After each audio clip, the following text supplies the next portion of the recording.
5. 자유와 의지를 각각 여러 가지로 구분한 교부들의 견해들. 대체로 그들은 오직 중립적인 것들, 즉 하나님 나라에 관계되지 않는 것들만을 인간의 자유의지에 속한 것으로 분류하였고, 참된 의의는 하나님의 특별 은혜와 영적 중생을 지칭하는 것으로 보았습니다. 이를 입증하기 위해서 이방인의 부르심이라는 책의 저자는 세 가지 종류의 의지를 열거하고 있습니다. 곧 감각적 의지와 정신적 의지, 그리고 영적 의지가 그것입니다. 그는 앞에 두 가지에 대해서는 사람이 자유로이 부여받았다고 가르치며, 맨 마지막의 의지는 사람 안에서 활동하는 성령의 역사라고 가르치고 있습니다. 이것이 과연 참인지에 대해서는 적절한 곳에서 논의할 것입니다. 여기서 우리에게 당면한 과제는 다른 이들의 진술들을 반박하는 것이 아니고 그저 간단히 기술하는 것이기 때문입니다. 그리하여 교부들이 자유의지를 논할 때 먼저 그것이 사회생활과 외부적 활동을 위하여 얼마나 중요한가를 탐구한 것이 아니라 그것이 하나님의 법에 대한 순종에 얼마나 기여하는가를 탐구한 것으로 보입니다. 물론 후자의 문제가 주된 것이지만 전자의 문제도 완전히 무시할 수는 없다고 봅니다. 이에 대한 나 자신의 견해를 잘 표명하게 될 것이라 믿습니다. 스콜라 신학자들은 세 종류의 자유를 구분하여 제시하고 있습니다. 첫째는 필연으로부터의 자유요, 둘째는 죄로부터의 자유요, 셋째는 비참으로부터의 자유입니다. 첫째 자유는 사람에게 본성적으로 고유한 것이므로 사라질 수가 없습니다. 그러나 나머지 두 가지 자유는 죄로 말미암아 잃어버린 바 되었다고 합니다. 나는 이런 구분을 기꺼이 수용합니다. 단 필연을 강제와 혼동하지 않는 한 말입니다. 이 둘이 서로 어느 정도나 다르며 또한 어느 정도나 이를 염두에 두어야 하는지에 대해서는 다른 곳에서 다루게 될 것입니다. 6.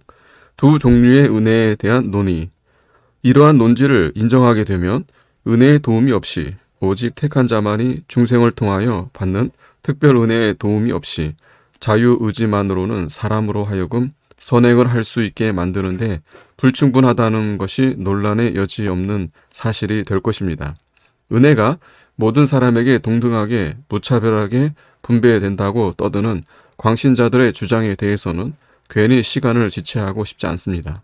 그러나 사람이 선을 행할 수 있는 모든 능력을 완전히 빼앗겨 버렸는지, 아니면 비록 미미하고 연약하기는 하지만 그래도 조금은 그 능력이, 비록 혼자서는 아무것도 할 수 없지만 은혜의 도움을 받으면 제 몫을 할 수 있을 정도로는 남아 있는지에 대해서는 아직 해명된 것이 없습니다.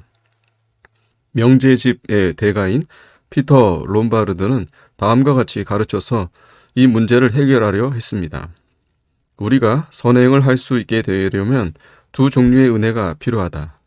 그리고 그 첫째는 역사하는 은혜로서 선을 행하고자 하는 의지를 우리에게 가져다 주어 효력을 발생하게 하는 것이며, 둘째는 협력하는 은혜로서 선한 의지를 돕는 것이라고 했습니다. 이러한 논지에서 바람직하지 못한 점은 그가 선을 행하고자 하는 효력 있는 열심을 하나님의 은혜의 덕분으로 돌리고 있기는 하나, 그러면서도 사람이 자기의 본성으로 무언가 선을 추구한다, 물론 효과가 없긴 하지만 는 것을 암시하고 있다는 점입니다. 베르나르도 역시 선한 의지는 하나님의 역사하심이라고 선언하면서도 사람이 자신을 충동시켜 이런 류의 선한 의지를 추구하게 만든다는 것을 인정하고 있습니다. 피터 롬바르드는 이런 구분을 아우구스티누스에게서 취했다고 진술하지만 사실상 아우구스티누스의 사상은 이런 것들과는 전혀 다릅니다. 둘째 부분도 의미가 불분명하여 사악한 해석을 불러일으키므로 나는 반대합니다. 그들은 하나님의 도우시는 은혜에 우리가 협력하는 것으로 생각하는 것입니다. 하나님의 은혜를 무시해 버림으로써 그것을 전혀 효과가 없게 만들어 버리는 일도, 아니면 그 은혜에 순종하여 따름으로써 그것을 효과 있게 만드는 일도 모두 우리에게 달려있다는 식으로 생각하기 때문인 것입니다. 이방인의 부르심의 저자는 이를 다음과 같이 표현하고 있습니다.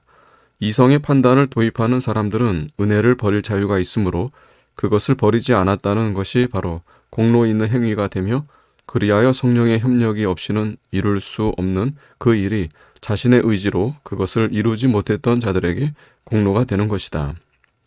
지나가면서 이 두 가지 점을 간단히 언급하는 것은 내가 다소 건전한 스콜라 신학자들과 얼마나 의견을 달리하는지를 독자 여러분이 알도록 하기 위함입니다. 좀 더 최근의 궤변가들은 이런 고대의 사상에서 더 멀리 벗어나 있으므로 나와의 차이가 더욱 심합니다. 그러나 이런 구분을 통해서 최소한 그들이 어떤 방식으로 자유의지를 사람에게 부여하는지를 이해할 수는 있을 것입니다. 롬바르드는 우리에게 자유의지가 있다고 결론을 짓습니다. 그러나 우리가 선과 악을 똑같이 행하고 생각할 능력이 있다는 의미가 아니고 그저 우리가 강제로 어떤 일을 행하지 않는 자유로운 상태라는 뜻입니다. 롬바르드에 의하면 혹시 우리가 악하여 죄의 종이 되어 있고 또한 죄를 짓는 일 외에는 아무것도 할 수 없는 상태라 할지라도 이 자유는 결코 방해를 받지 않는다는 것입니다. 7. 자유의지라는 용어의 부적절성. 그렇다면 사람이 이런 류의 자유 결정권을 지니고 있다고 말하는 것은 그가 자유로운 선택권을 선과 악에 대해서 동등하게 행사하기 때문이 아니라 그가 강제에 의해서가 아니라 자기의 의지로 악하게 행동하기 때문일 것입니다. 과연 좋은 표현입니다. 그러나 그렇게 하찮은 것에다 그렇게 교만스럽게 이름을 붙여서 대체 얻는 것이 무엇인가? 사람이 죄를 섬기도록 강요받지는 않으나 자기의 의지가 죄의 사슬에 매여 있는 그런 자원하는 종이 되는 것이라니 이 얼마나 고귀한 자유란 말인가. 사실 나는 말싸움은 정말 하고 싶지 않습니다. 그것 때문에 교회가 쓸데없이 괴로움을 당하기 때문입니다. 그러나 나는 무언가 엉뚱한 것을 의미하는 용어들은 특히 사악한 오류가 거기에 개입되어 있는 경우는 더욱더 피하기로 철저하게 마음먹었습니다. 자, 그러면 한번 물어보겠습니다. 사람에게 자유의지가 있다는 말을 들을 때 곧바로 사람이 자기의 지성과 의지의 주인이요 자기의 힘으로 선을 향해서든 악을 향해서든 나아갈 수 있다는 식으로 생각하게 되지 않는 사람이 과연 몇이나 되겠습니까? 물론 일반 대중에게 부지런히 그 말의 의미를 경고하면 이런 식의 위험은 피할 수 있을 것이라고 말하는 사람도 있을 것입니다. 그러나 사람은 그 기질이 자발적으로 거짓에 너무 기울여 있기 때문에 여러 마디의 긴 강론에서 진리를 얻기보다는 한마디 말에서 오류를 얻기가 더 쉬운 법입니다. 자유의지라는 이 말에서 우리는 정도 이상으로 이 점을 확실히 경험하고 있습니다. 거의 대부분의 사람들이 옛 저술가들의 해석을 간과해버리고 그 용어의 어원적인 의미에만 집착하여 치명적인 자기 확신에 빠져버린 것입니다. 8. 자유의지에 관한 아우구스티누스의 가르침. 교부들의 경우는 그들의 권위가 우리에게 비중을 차지한다면 끊임없이 그 말을 쓰면서도 동시에 그것이 무슨 의미인지를 분명하게 밝히고 있습니다. 우선 아우구스티누스는 주저하지 않고 의지를 가리켜 노예라고 부릅니다. 물론 다른 곳에서 그는 의지가 자유롭다는 것을 부인하는 자들을 향하여 분노를 표시하기도 하지만 그는 다음과 같은 말로 그 주요 이유를 밝히고 있습니다. 다만 아무도 의지의 결정을 감히 부인하여 죄에 대해서 변명하지 못하도록 하기 위함입니다. 그러나 그는 다른 곳에서는 성령이 함께 계시지 않으면 사람의 의지는 자유롭지 못하다. 이는 그 의지가 정욕에게 사로잡히고 정복당한 상태에 있기 때문이다 라고 분명히 고백하기도 합니다. 또한 이와 비슷하게 의지가 타락하여 악에게 정복당했을 때 인간 본성이 그 자유를 잃기 시작했다고도 합니다.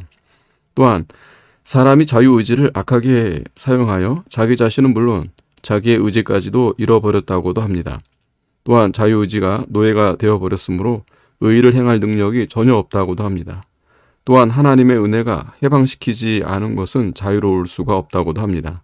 또한 율법이 명하는 바를 사람이 마치 자기 힘으로 하듯 행할 때에는 하나님의 공의가 실현되지 않으나 성령께서 도우셔서 사람의 의지가 비록 자유롭지는 않으나 하나님으로 말미암아 자유를 얻어서 순종할 때에는 하나님의 공의가 실현되는 것이라고도 합니다. 그리고 그는 다른 곳에서 다음과 같이 진술함으로써 이 모든 문제를 간략하게 정리해주고 있습니다. 사람은 창조함 받을 때 자유의지라는 위대한 능력을 부여받았으나 죄를 지음으로써 그것들을 잃고 말았다. 그리하여 그는 다른 곳에서 자유의지가 은혜를 통하여 이루어진다는 것을 보여준 다음 은혜가 없이도 스스로 자유의지를 지니고 있다는 주장하는 자들을 향하여 통렬하게 꾸짖습니다. 그렇다면 어째서 저 가련한 사람들은 자유를 얻기도 전에 자유의지를 자랑하거나 자유를 얻은 다음에는 자기의 힘을 자랑한단 말인가? 그리고 자유의지라는 용어 속에 자유로움이 암시되어 있다는 사실은 어째서 생각하지 않는단 말인가? 주의 영이 계신 곳에는 자유가 있느니라. 그러므로 그들이 죄의 종들이라면 어째서 자유의지를 자랑한단 말인가? 사람은 자기를 정복한 자의 종이 되는 법이니 말이다. 그리고 만일 그들이 자유를 얻었다면 어째서 그것이 마치 자기들의 노력으로 된 것처럼 자랑한단 말인가? 나를 떠나서는 너희가 아무것도 할 수 없음이라고 말씀하신 그분의 종들이 되고 싶지 않을 만큼 그 정도로 그들이 자유롭단 말인가?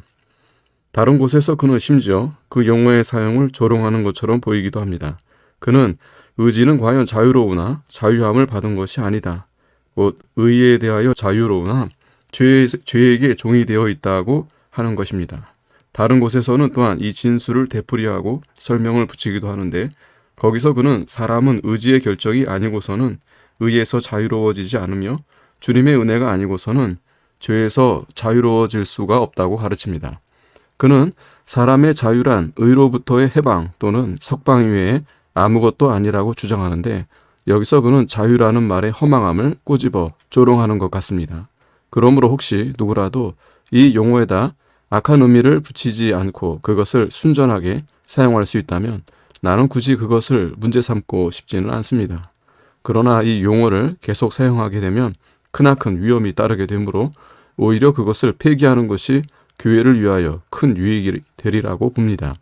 나 자신은 이 용어를 쓰지 않을 것이고 혹 다른 사람들이 나의 조언을 구한다면 그들에게도 역시 쓰지 말라고 하고 싶습니다. 9. 교부들에게서 듣는 진리의 목소리.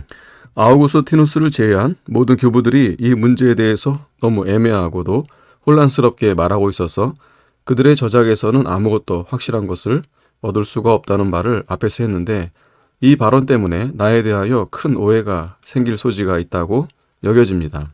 마치 그들 모두가 나와 반대의 입장이기 때문에 내가 그들의 목소리를 완전히 무시해버리려 한 것처럼 오해할 사람이 있을 것입니다. 그러나 나의 의도는 단지 경건한 사람들에게 진실하게 조언을 해주고자 하는 것뿐이었습니다.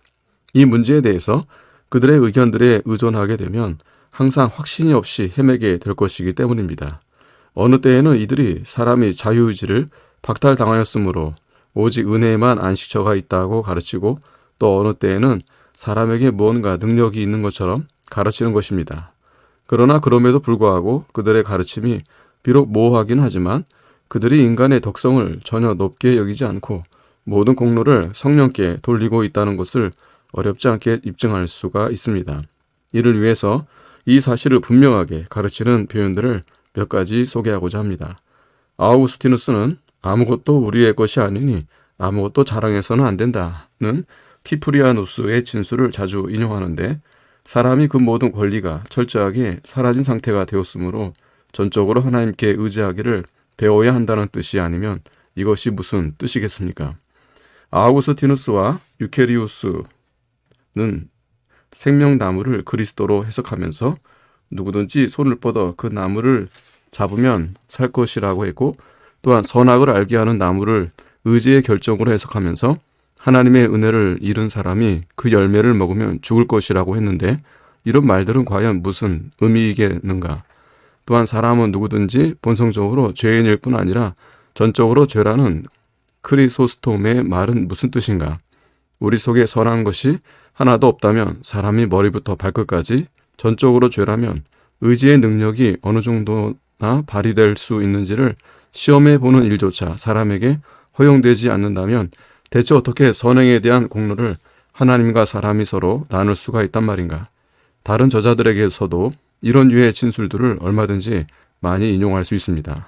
그러나 내 목적에 맞는 것만을 취하고 나와 의견이 다른 것들은 간교하게 무시해버린다는 비난이 있을 수도 있으므로 그런 증언들은 굳이 인용하지 않겠습니다. 그러나 이것만은 감히 단언하고 싶습니다. 곧 때때로 자유의지를 지나치게 치켜세우는 점이 나타나기는 하지만 사람이 자기의 독성에 대한 신뢰를 철저히 버려야 한다는 것을 가르치고 또한 사람의 모든 힘이 오직 하나님께 달려 있음을 주장하는 것이 그들의 목적이라는 사실 말입니다. 자, 그러면 이제 사람의 본성에 관한 진리에 대하여 단순하게 해명하기로 하겠습니다.